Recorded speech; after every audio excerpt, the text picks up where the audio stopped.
A routine visit leads to emergency surgery. On today's All Things Heart, what happened and why this patient now says she feels better in her 60s than she did in her 30s. From the University of Kansas Health System. I am amazed. The team here is great. I came on a Tuesday, and then by Saturday I had a heart in me. I have never seen a group of people work together so good as this team of heart specialists. I mean, it's just unreal. Stand by to set up show. And the Dolph C. Simons Jr. Family Broadcast Studio. Roll it. Always makes you feel like you're the most important patient on the planet. I felt heard, and that was really big. This is All Things Heart. Good morning, I'm Alexis Del Cid. Welcome back to All Things Heart. It was a routine visit to the podiatrist that caused some big concern when Cheryl Craig says the podiatrist couldn't find a pulse in her foot. As Janine Kiesling shows us, a cardiologist confirmed Cheryl's iliac artery, which is pretty important. It provides blood to the legs, pelvis, and reproductive organs, was 100% blocked. She was told she needed surgery right away. Look at all of them. Cheryl Craig loves to go to the park with her granddaughter Chevelle. Oh, there's fish. But until recently, this wouldn't have been possible. I couldn't hardly walk. I was holding on to baskets at the stores and couldn't walk more than 5 or 10 minutes before I had to sit. It was bad. I hurt. That pain, Cheryl says, has been with her since her 30s when diagnosed with restricted blood flow from Berger's disease, a progressive condition that blocks blood flow and is often linked to smoking. With her diagnosis came many surgeries. And it started off when I had my toes amputated, and I was like 32. They would go in from each toe doing angioplasties through my legs to try to clear it out. Because they did so many angioplasties through my groin area, it was extremely hurtful when I'd walk. That was just a way of life for Cheryl, and it was the only way her grandchildren who live with Cheryl had ever seen her. It was really hard because it's like I couldn't do nothing to help her because I didn't know what was happening. But in the fall of 2022, when her podiatrist noticed the pulse in her feet was faint, he knew Cheryl was in trouble. He sent Cheryl to a cardiologist who knew this time Cheryl needed more than an angioplasty. She needed a specialist. He sent Cheryl to Dr. Biggs at the University of Kansas Health System. He said they're going to cut me from the middle of my chest all the way down to the bottom, open me up, and he had to reroute my arteries to where they would start working and pushing blood through my legs. It was just scary watching her go in at first, mainly because it's a very major surgery. We don't know if it's going to go well or go bad. But Cheryl knew she didn't have a choice, and she would do anything to feel better. That November, Dr. Biggs operated on Cheryl. She noticed a difference immediately, and so did her family. It was rough at first, but when I got up and I started realizing I could walk farther than I used to, it felt good. It's amazing how much difference it is. When we walked into her room, we saw that she was recovering. She was in a lot of pain, I could tell, but it looked like she felt much better. Cheryl says she now looks forward to getting out and doing things with her grandkids, and she credits Dr. Biggs for giving her back a pain-free life to live and enjoy. I just love him to death. He's a wonderful surgeon, and he's a good person. We are so pleased to welcome Cheryl Craig's vascular surgeon today to our program, Dr. Joed Biggs. Thank you so much for being here. And between the doctor and me, we have this very interesting looking torso. It's a model. This is going to be key to our discussion later on in the program to explain how Dr. Biggs was able to save Cheryl. So we're going to have you show us on this model what went into this surgery you did on her. It saved Cheryl's life. She's feeling so good. She's back to work full time, so she couldn't join us today. She so wishes she was here. I bet she'd just give you the biggest hug. Yeah. She absolutely adores you, Dr. Biggs. So we're gonna tell her story throughout this program. One of the things I want to ask you about right out of the gate is that Cheryl told me she'd been smoking since she was 18. Yeah. When she met you. That's almost 40 years. You inspired her to quit. Yeah, so one of the things I work with my patients is really focusing on what can we do to optimize them for a surgical intervention. I think we're going to invest a lot of resources. We're going to take some chances to try to help them. What can we do to optimize their long-term outcome? Right. And so I approach like that, and I approach it like that with Cheryl. I say, you know, we look at this as an opportunity for us to have a launch point to make a lifelong change in your life. We want to do everything we can to make this work as long as possible. You said the magic words to her. She says that you were firm, you were blunt, and you were kind. She said that you told her, if you don't quit, I can't fix you. Yeah. Which is so important, and it stuck. So she kicked the habit. What is it about smoking that harms the vascular system in the heart and made it so key for this particular surgery for her to stop? Yeah, so smoking in and of itself causes lots of inflammation in blood vessels, and also leads to plaque buildup and contributes to that significantly. It also greatly increases the rate of scar tissue formation at any point where I make a cut or sew something onto an artery, to the point that the rate of a graft blocking off, or having a blockage of that graft, or having to do multiple interventions on that graft goes 10 times higher if people are actively smoking at the time of the surgery. So it's important. She had has Buerger's disease. Yeah. What is it that smoking does to the body? Does it put them at risk for developing Buerger's disease? Does it cause it? Yeah, so you can't have Buerger's disease unless you are a smoker. Okay. Buerger's disease is also called thromboangiitis obliterans, which is just the fancy term for it. In essence, it's I think of it as being allergic to cigarettes, and that your arteries are so heavily involved by so heavily blocked up by the smoking, especially in the small arteries going down to the feet and hands, that they just completely block off with platelet plugs and clots and plaque buildup very aggressively. And so really the only good treatment for Buerger's is to stop smoking. And she did. She kicked a 40-year habit because of you. We talked about this blockage that Cheryl had. How did the blockage impact her heart function? So her heart is actually pretty good, thankfully. She's managed to avoid significant heart disease to the point that she's had to have procedures on her heart. Her heart function's reasonable. So she's been somewhat spared in that sense. It's true, though, that having a blockage in her aorta can increase the amount of pressure the heart is seeing and lead to changes in the muscle in the heart and enlargement of the heart muscles that can be damaging over time. And we do know also that smoking is associated with significant risk of coronary disease just as much as associated with the risk of leg artery disease. We're going to get to this super cool model in a minute. First, I want to talk about Cheryl's CT scan before her surgery, because we have that. I'd love for you, Dr. Biggs, to explain to us what we're looking at here. Yeah, so a CT scan is like thin cut x-rays through the body. In this case, we're looking at the body in slices from the head down to the toes.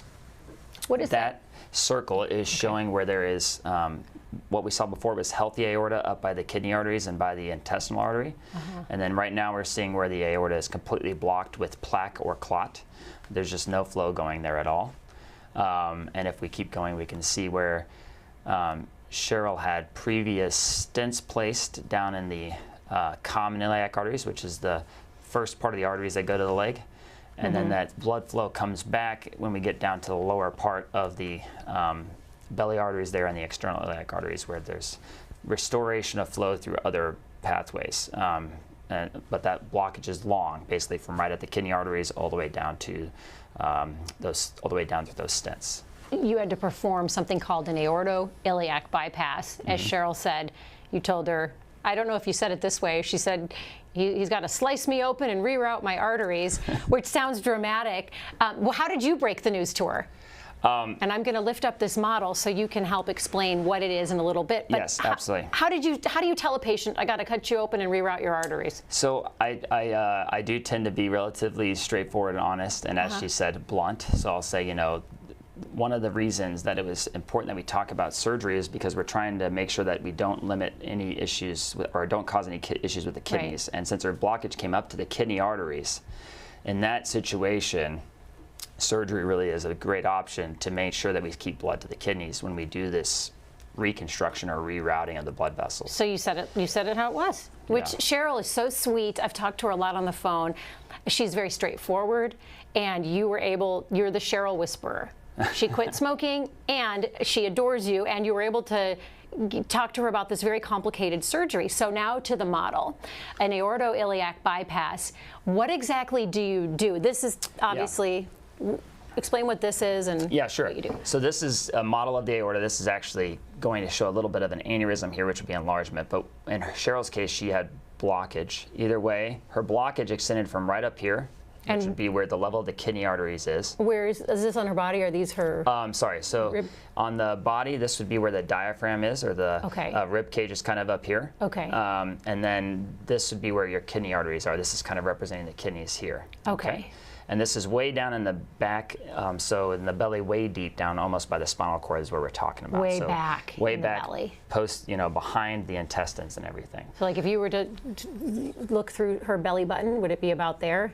Like, is that where this is happening? The belly button would be right about in this area in general. And yeah, one of the key things is that this is very far back, so we have to move everything out of the way to get back there. So once we've gotten things exposed, what we did in her situation is we actually briefly did block the blood flow above the kidney arteries, as well as blocking the flow through the kidney arteries to let us open the aorta here, clean out the start of that aorta right by the kidney arteries. That's where the blockage was? It's extended up there, yep. And then sew that closed a little bit, block here, and then sew a graft like this in to replace that portion. And we actually sewed that in with fine suture all the way around, just by hand. And once that's sewn in, we restore flow to that. And then in her case, we sewed in down, if you can move down here. Should I lift it up? Down here, no, that's good. Yeah. And then down here. So then to each leg, basically, but all within the belly. In her operation, sometimes we have to go to the groins during this surgery to get blood flow to the legs. How long does that surgery take? This takes about half a day, is about how long it took us to do that surgery. And you're just standing there the whole time with someone's life in your hands. Do you take any breaks? Do you just sit down for a minute or two, or are you just laser focused the whole time? No, we try to get, so it's important to get the operation done as expeditiously as possible. We know that reduces the rate of issues and complications, so we just keep going. You just keep going. I've always wondered this, when doctors say they have to get around organs and move things out of the way, where are they going? Are you taking them to the side? Yeah, so quite literally we do actually move them to the side. Either in this kind of operation with open abdominal surgery, we either physically pack the intestines inside the belly tight, out of the way, or we pull them out. Those are the two options. Fascinating. Yeah. What are the biggest risks with the blockage that Cheryl had? What would have happened if she hadn't seen you? So the things that you worry about when you have a blockage of the aorta and the iliac arteries is not just that you can't walk because it hurts to walk because you don't have blood flow going to your legs, but you worry about more downstream consequences that are even more severe that can progress over time. One of those being what we call ischemic rest pain, which is there's so little blood flow going to the leg or foot that even at night you can't sleep because there's so much pain in your foot because there's just no blood flow. It feels like you're sitting on the bus and your leg went to sleep, but it never stops being asleep. She had talked about how she, in her 30s, had her toes amputated. Correct. It was because of Berger's disease, because of this blockage. It was.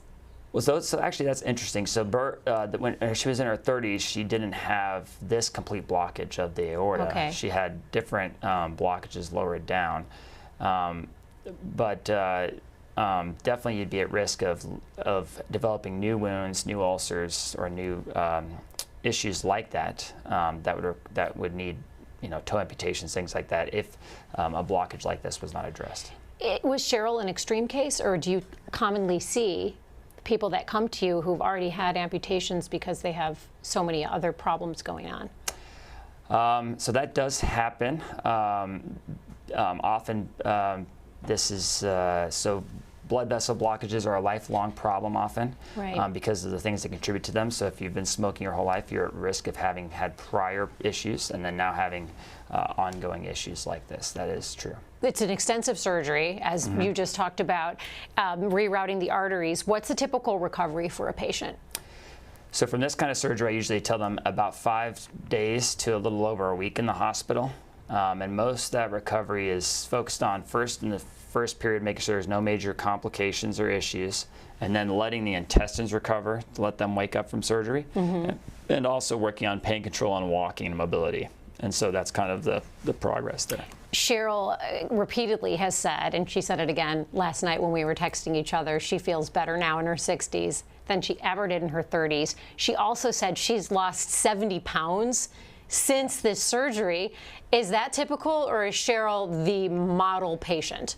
Cheryl has done a very good job of making several lifestyle changes because, or as a result of our discussions, or as a result of her motivation related to the surgery and how her life has gotten so much better. And she's really at charge of that. She's done an excellent job of taking care of herself and taking charge of her health since the surgery. Do you develop these personal relationships with each of your patients? Because Cheryl lights up when she talks about you. You light up when you talk about her. You know, I do think it's one of the things I love most about my job is being able to connect with other people, and so I do enjoy that portion. And one of the things that's nice about being a blood vessel surgeon is I get to be with these people throughout their entire life. So it's not one surgery and we're done. You know, I'm going to be watching things for the rest of her life and making sure we're doing everything to help her kind of long term. So Yeah. I do enjoy that. You become old friends. Yeah. You become friends. We have lots of community questions. We love answering your questions. Dr. Biggs, Joed Biggs, is here to answer them all. Send them to us right now on YouTube, Facebook, the X platform, and the All Things Heart email. You can find all of the ways to connect with us right there on your screen in real time. And right out of the gate, we have a question from Jean Reardon. Jean wants to know, how many hours is half a day? You said you were performing. This is what all of us civilians are. I can't do anything for half a day straight except sit still. I can't even, no, that's false. I can't sit still for half a day. How many hours are you standing on your feet operating? Yeah, so I think in Cheryl's case, this was a 4-hour operation. Okay, so 4 straight hours. Sometimes there are operations I do that are much longer than that, but this, when I said half a day, I meant half a working day. What's the longest surgery you've ever performed where you've just been standing there? 14 to 16 hours. 16 hours? Yeah. Wow. I want to do a show on that another time. No, that. Okay, I'll poke around in that in a little bit. Okay, Amy wants to know, how long does the graft last, and is there an expiration date? And as you answer that, I want you to show again, where is the graft, and how long did the graft last? So this graft is made of PTFE, or plastic, same stuff that Gore-Tex shoes are made out of. It just is specifically designed to be implanted. There is no expiration date once implanted. There's a expiration date on the packaging in terms of how long it's sterile in a package until it's implanted, and that's just a normal thing. These do tend to be long-lasting procedures. We expect that 10 years that the graft is still open over 90% of the time. And what would happen if it expired? Do you have to do this again? How would? If the graft were to block again, it can be a very difficult situation managing that. There's a couple of different things we can do. But it's rare. But it's not very common, thankfully. But trying to redo the surgery is very challenging. Which is why Cheryl's avoiding that by changing her entire life around, including quitting smoking. Mark has a question. Mark wants to know, could Cheryl have had this procedure done earlier in her life to avoid anything? Was this procedure around 30 years ago? Actually, it was around 30 years ago. You know, when in her 30s, it was a lower down problem that she was experiencing that was leading to those blockages. If she had had this extent of blockage at the time in her 30s, she wouldn't have been able to heal her amputations of her toes. And so while it definitely started then with her disease process, she was at least able to get by with those stents in her iliac arteries for some time to help her be able to heal those things. But and so this was kind of a new and worsening manifestation of the same problem. Lori wants to know if Cheryl will always have Berger's disease, or can it be cured?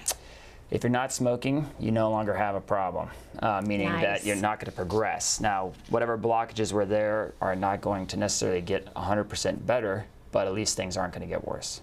And what are Tammy wants to know about medications. Are there any medications she also has to continue taking? So yeah, once someone has had a blood vessel surgery like this, and that can include coronary interventions, so if they've had a coronary angioplasty or stenting, or if they've had a coronary bypass surgery, we do keep people on long-term medications to reduce their risk of recurrent plaque buildups that would be life or limb-threatening, including an antiplatelet such as aspirin, cholesterol-reducing medications, and sometimes other blood thinners like Xarelto at a low dose to reduce the risk of recurrent issues. Nice comment from April Collins. April writes, Dr. Biggs, thank you for the important work that you do. We all thank you. You have a lot of grateful patients. And then Jeremy has a question. He writes, I had a similar question that Jean had about the sheer time spent doing this procedure. What if you need to go to the bathroom or are thirsty or need a snack to get your energy up? That's such a good question. I actually was wondering that, but I didn't want to ask you. So thank you, Jeremy. What happens if you have to go to the bathroom? You know, there's something about doing an operation of this magnitude that all those things go out the window. You're kind of flight or flight for however period of time you're doing it. I mean, you stay very calm, but you're kind of just used to this. You know, your body knows what it's doing. And so I prepare for the surgery. I make sure I've eaten a decent meal beforehand. I make sure I've gone to that I've made my needs met beforehand, and then you just get through it. Do you stop drinking liquids an hour before? I'm chronically dehydrated, to be honest, yeah. Because you're trying to prevent that, oh man. Becca has a question. Becca wants to know, is this a last resort treatment, or is this something people actually can opt for before they get to the level that Cheryl was at? So I guess that question is getting at, we definitely look at options that are less invasive if that's a good option for the patient. So I offer open surgery like Cheryl had. I offer stents like Cheryl had before.